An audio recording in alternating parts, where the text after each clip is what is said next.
Nah, waktu SMP kalian pasti pernah belajar yang namanya besaran dan satuan. Nah, dimana kita tuh punya 7 besaran pokok. Sambil kita ingat-ingat lagi ya. Besaran pokok itu ada pertama panjang, massa, waktu, kuat arus, suhu, jumlah zat, dan intensitas cahaya. Itu besaran pokok yang kita punya. Ada 7 besaran pokok wajib yang harus kalian ingat-ingat. Nah, ini adalah satuannya. Kalau panjang, satuannya itu harus meter. Ini satuan SI ya.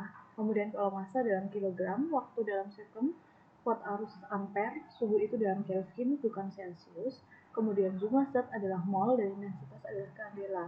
Nah, mereka punya lambang dimensi. Nah, lambang dimensinya apa? Lambang dimensinya itu adalah kalau panjang L, massa M, waktu itu T, watt arus itu I, suhu itu theta, jumlah zat itu M, dan intensitas itu J. Oke, nah lambang dimensi dari 7 besaran pokok ini tuh sudah pasti ya. Pasti lambangnya untuk panjang ini, massa ini, dan seterusnya itu adalah dimensi. Nah, dimensi itu sebenarnya apa sih? Nah, dimensi ini sebenarnya menunjukkan suatu besaran itu terdiri dari besaran apa saja, tapi karena ini adalah besaran pokok, ya dia cuma terdiri dari besaran itu sendiri, karena ini pokoknya. Nah, nanti kita akan melihat dimensi untuk besaran-besaran turunan yang akan kita pelajarin. Ada apa aja besaran turunan itu, terus apa dimensinya. Nah, sebenarnya buat apa sih kita nyari dimensi? Buat apa kita harus ngelihat ini dimensinya apa? Nah, kalian bisa sambil baca-baca nanti dari buku kalian bahwa sebenarnya dimensi itu kegunaannya ada beberapa, yaitu bisa buat dipakai untuk membuktikan kalau dua besaran fisika itu setara atau enggak. Jadi saya misal punya besaran usaha sama besaran energi. Mereka ini sebenarnya setara atau enggak? Atau sama enggak? Nah, kita lihatnya dari mana? Kita lihatnya dari dimensinya. Kalau misalnya mereka dimensinya sama, berarti nanti mereka ini setara atau bisa disama dengani. Seperti itu fungsi yang pertama. Kemudian fungsi yang kedua adalah untuk kita tuh menentuin persamaan itu salah atau benar. Kayak misal saya nanti punya S sama dengan V kali T. Benar nggak sih persamaan ini? Nah, nanti kita dari mana sih melihat persamaan ini benar atau salah? Nah, itu dari dimensi. Ini benar atau ini salah gitu. Oke, itu fungsinya yang kedua. Terus fungsi yang ketiga itu tuh kita bisa buat ngetahuin suatu persamaan itu kita bisa tentukan rumus untuk mencari, misal rumus untuk mencari kecepatan itu dari apa. Nah, itu kita bisa tentukan dari analisis dimensi. Oke, nah gimana sih cara mencari dimensi? Oke, kita akan mulai ya. Misal, oke, saya punya besaran yang disebut sebagai kecepatan.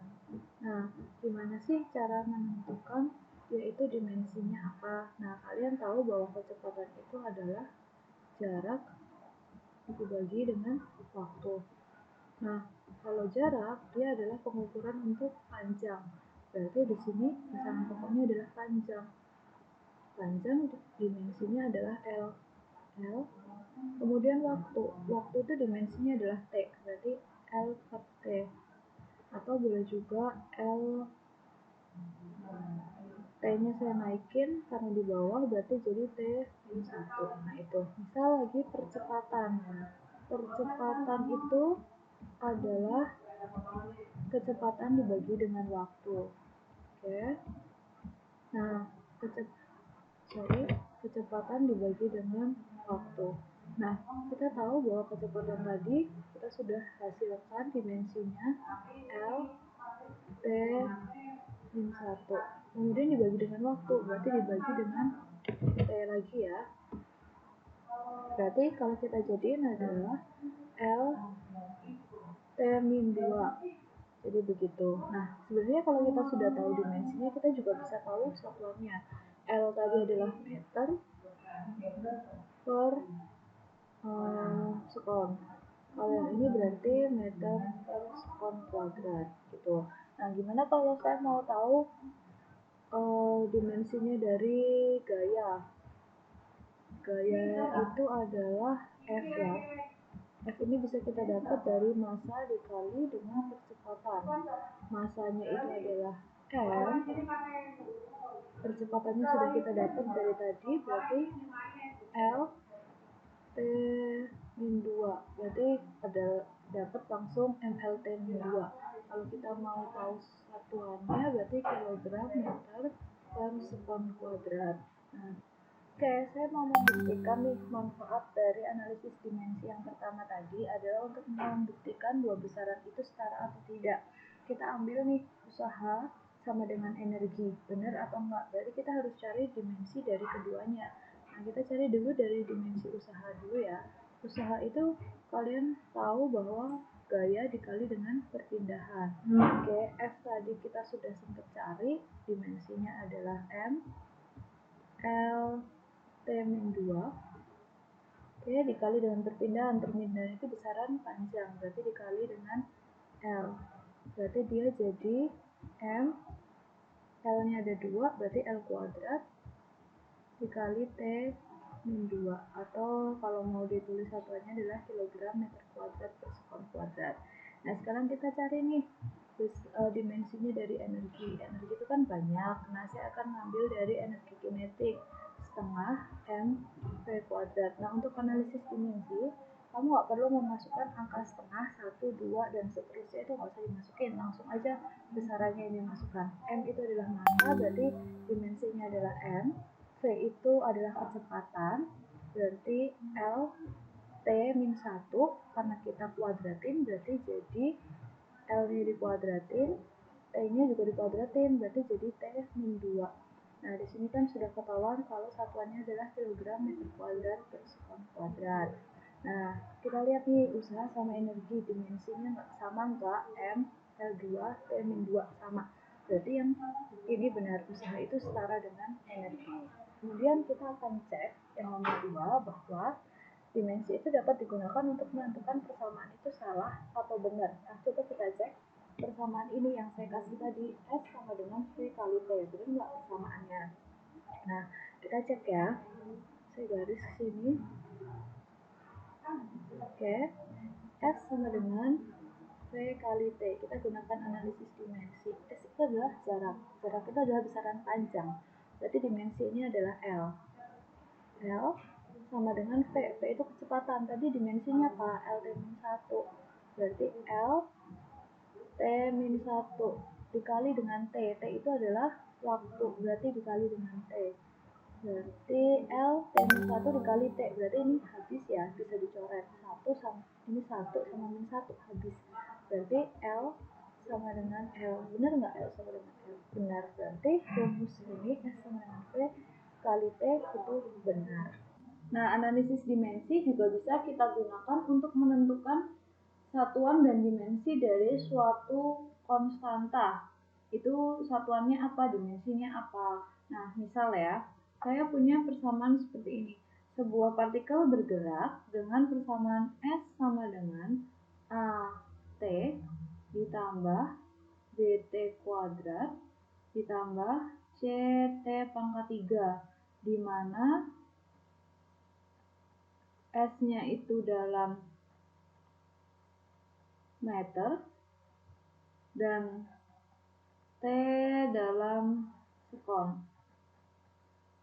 Tentukan satuan dan dimensi dari A, B, dan C yang mereka adalah konstanta atau tetapan, tapi kalian harus menentukan mereka ini dimensinya apa. Oke, gimana sih cara mengerjakannya?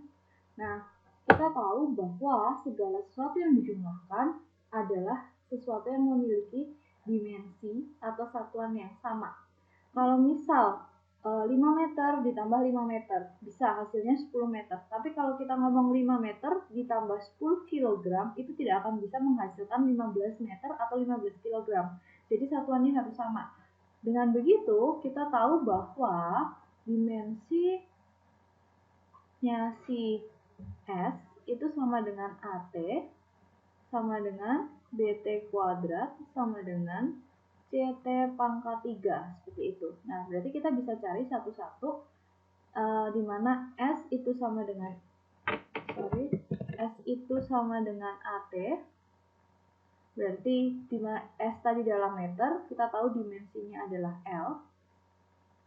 A itu saya cari, sedangkan T itu adalah waktu dalam sekon, berarti dimensinya adalah T. Berarti dengan cara begini saya akan dapatkan A adalah L per T. Atau boleh juga A itu adalah L T-1. Seperti ini. Sorry. Kurungnya di dalam boleh, di luar boleh. Kalau mau seperti tadi berarti LT-1. Kalau misal ditambah satuannya apa, berarti satuannya adalah meter per sekon. Nah, kemudian dengan cara yang sama kita tentukan si B ini dimensi dan satuannya apa. Berarti S itu sama dengan BT kuadrat. Nah, berarti saya punya S sama dengan BT kuadrat, di mana S itu adalah L, B itu yang saya cari, T tadi adalah sekon, berarti T pangkat 2, saya pindah ruas, berarti B sama dengan L per T pangkat 2. Atau kalau mau saya jadikan di sampingnya, berarti jadi LT min 2 begini.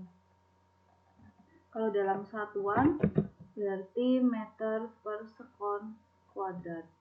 Kemudian saya mau cari C, berarti S itu juga sama dengan CT pangkat 3, berarti di sini L sama dengan CT pangkat 3, berarti C sama dengan L per T pangkat 3, atau boleh saya sederhanakan jadi L T pangkat minus 3, atau satuannya adalah meter per sekon pangkat 3. Begini. Nah, kalian bisa mengeksplor dengan soal-soal yang lain, contoh-contoh soal yang lain yang nanti akan kita coba kerjakan.